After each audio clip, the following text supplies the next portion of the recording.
É muito difícil não existir nós e eles, porque evolutivamente a gente Fisicamente, essa foi é a assim, realidade. cara. A Foi verdade é que assim. você é um indivíduo, você tem o controle sobre o seu corpo e sua psique e sua parada, você não controla o resto. E então, você tem com certeza mais afinidade com o que você consegue controlar, que é você mesmo, que qualquer outra coisa que esteja fora E, do seu cara, controle. aí entra um segundo ponto, delicado pra caralho, que tem que tomar cuidado como eu vou falar isso.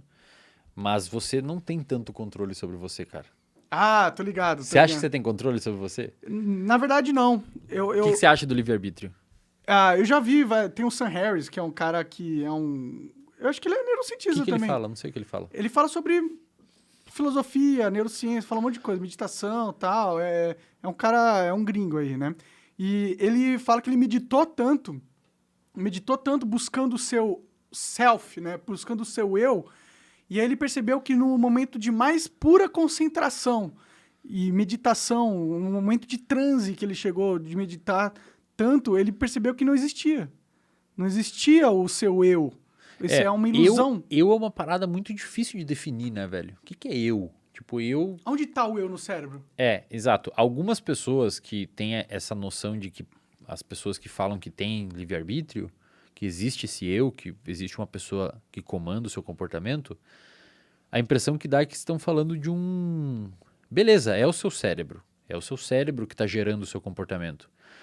Só que, cara, não existe um bunker escondido no seu cérebro que tem um bichinho controlando lá que seria o seu eu. Não é a glândula São pineal? Não, são neurônios conversando entre eles que resultam em um comportamento específico. Eu falo, pô, mas eu decido tomar água. Falei, cara, na verdade você está com menos concentração de líquido no seu corpo, aumentou um pouquinho você tá com menos líquido no seu corpo, aumentou um pouquinho a concentração de sais e de íons no seu sangue, o seu cérebro, o hipotálamo detectou esse aumento, mandou um sinal para o núcleo... Acumbente? para a área tegmentar, exatamente, para a área tegmentar ventral que mandou uma sinalização para o núcleo acumbente, gerando motivação para você ingerir o líquido. Sim. Não sei se foi você que decidiu, velho. Foi uma mudança de concentração iônica que resultou numa É que você pode atividade elétrica. ignorar, né, esse estímulo, né? Você pode estar com muita sede e escolher não beber água, se você quiser, né? Mas e depois? Você morre eventualmente, né? Entendeu? E Sim. eu acho que eu acho muito difícil você morrer de sede, cara. O seu comportamento vai ser enviesado para aquele lado. Ah, sim, deve ser muito difícil. Você vai, cara, você Mas vai. é louco Você que vai. tem uns caras que faz greve de fome e morrem. Mas é que daí o comportamento dele está sendo controlado por uma regra que ele criou. Por que ele está fazendo essa greve de fome? Sim, mas quem criou? Ele e aonde que ele tá? Não, o ambiente criou nele. A Ele comunidade... foi colocado numa situação onde... A comunidade falou pra ele que tem que ser assim, porque esse é o certo e tal, e ele foi reforçado e ele continuou, e ele instituíram aquela regra no contexto e ele seguiu aquela regra. Por exemplo,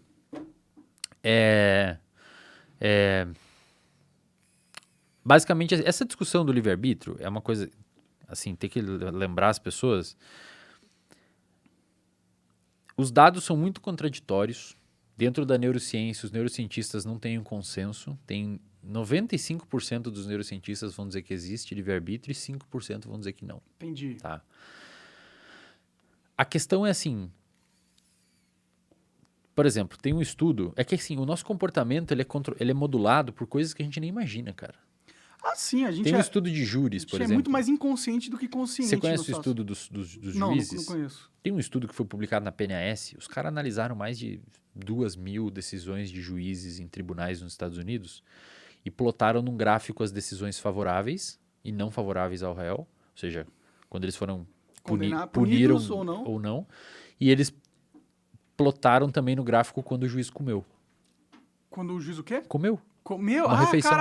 Caralho. É pior que eu acho que eu já ouvi falar, pode crer. Cara, eu não sei se dá pra botar na tela. Põe aí, qual que é o nome desse estudo, você sabe? Cara, fatores externos das decisões dos juízes, PNAS, bota assim, PNAS. É em inglês o nome. Se pá, eu vi isso você falando no External podcast. Factors.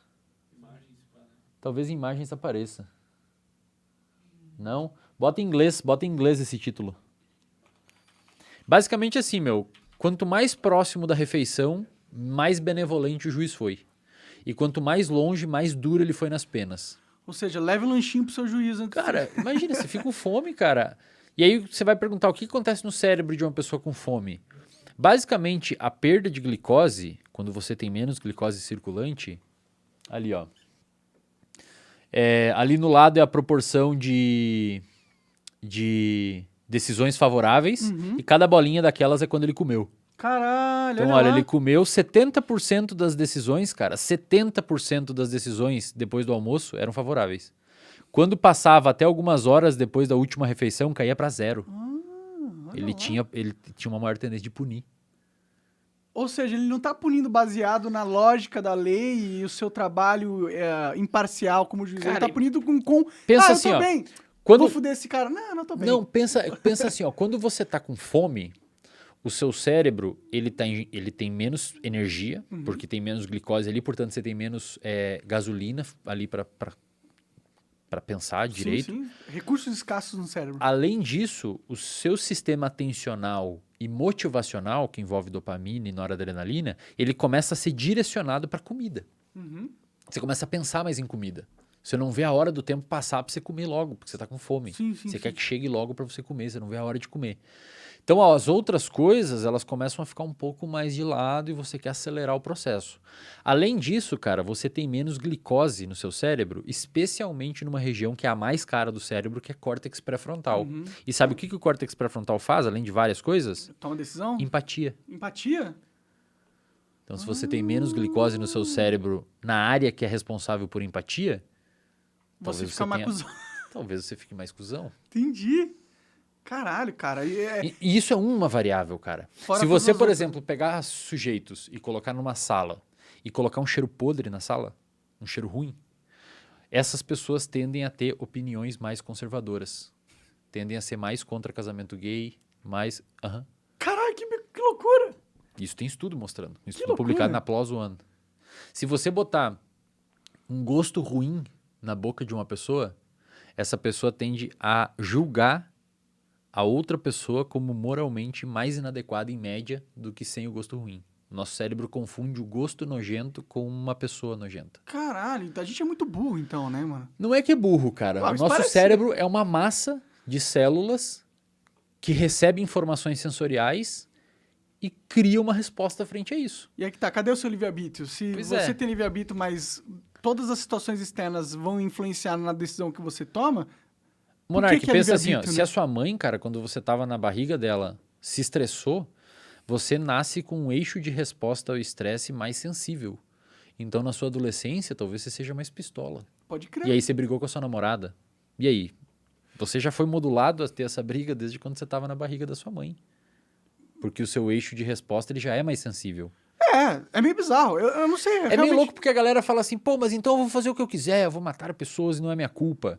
Eu falo assim, cara, se você tira essa conclusão, já tava na sua cabeça matar pessoas. Eu não falei nada demais. Você já queria, mas tava com medo, achando que você ia ser... você já ia fazer isso, cara, de qualquer maneira. Eu tenho uma aula lá no reservatório de dopamina que eu explico, 1 hora e pouco eu explicando sobre esse raciocínio. Por exemplo, teve um cara então que... Então você não acredita no livre-arbítrio? Não, acho que a gente não tem livre-arbítrio. Faz sentido. Por uma razão simples. E eu deixo essa pergunta para as pessoas que acham que a gente tem. Os nossos células do cérebro, eles enviam informação por meio de uma coisa que a gente chama de potencial de ação. É o nome técnico para o choquinho, para o sinal elétrico. Um neurônio, ele só gera um potencial de ação quando foi estimulado por outro neurônio, que foi estimulado por outro neurônio, efeito em cascata, que foi por outro. Se a gente tem livre-arbítrio, alguém tem que ter estimulado o primeiro neurônio, que não o ambiente. Cadê? Deus. Só o que sobra. Ou tem um lugar bem no meio do cérebro escondido que ninguém viu ainda, que tem um bonequinho que começa a mexer uns botãozinhos lá e tipo dispara. Um MIB, né, que tem um... E dispara pra você beber água. Não foi, cara. Disparou pra você beber água porque o seu sangue tá com mais concentração de íon e você teve mais sede. E se você fala, não, mas eu não quero beber água agora, é porque você tá com a sua atenção visual em outro lugar e você não quer agora. Alguma coisa modulou o seu comportamento. Faz sentido. Aí se você vem me falar, pô, mas as pessoas, você tem que tomar cuidado em falar isso, Wesley, porque as pessoas vão usar isso pro mal. Por exemplo, teve uma pessoa que veio falar pra mim, várias na real, que foi fazer uma palestra em público e a pessoa falou, cara, eu fui super tranquilo, porque se eu ficasse ansioso eu não teria como não ficar. porque eu não conseguia controlar o meu comportamento, porque tinha o estímulo do público me gerando ansiedade. Então eu lembrei do que você falou, usei isso como modulação externa e fui fazer e consegui fazer. Então, cara, olha, a pessoa tirou essa conclusão do negócio do livre-arbítrio. O outro fala que vai matar todo mundo e foda-se. Se você tirou essa conclusão, desculpa, mas Tinha coisa interna, não fui eu que botei isso. Eu não falei sobre matar ninguém. Você que falou, mas então você que foi pro lado errado, velho. Não bota na minha bunda essa porra aí. Mas essa questão sobre moralidade faz um sentido.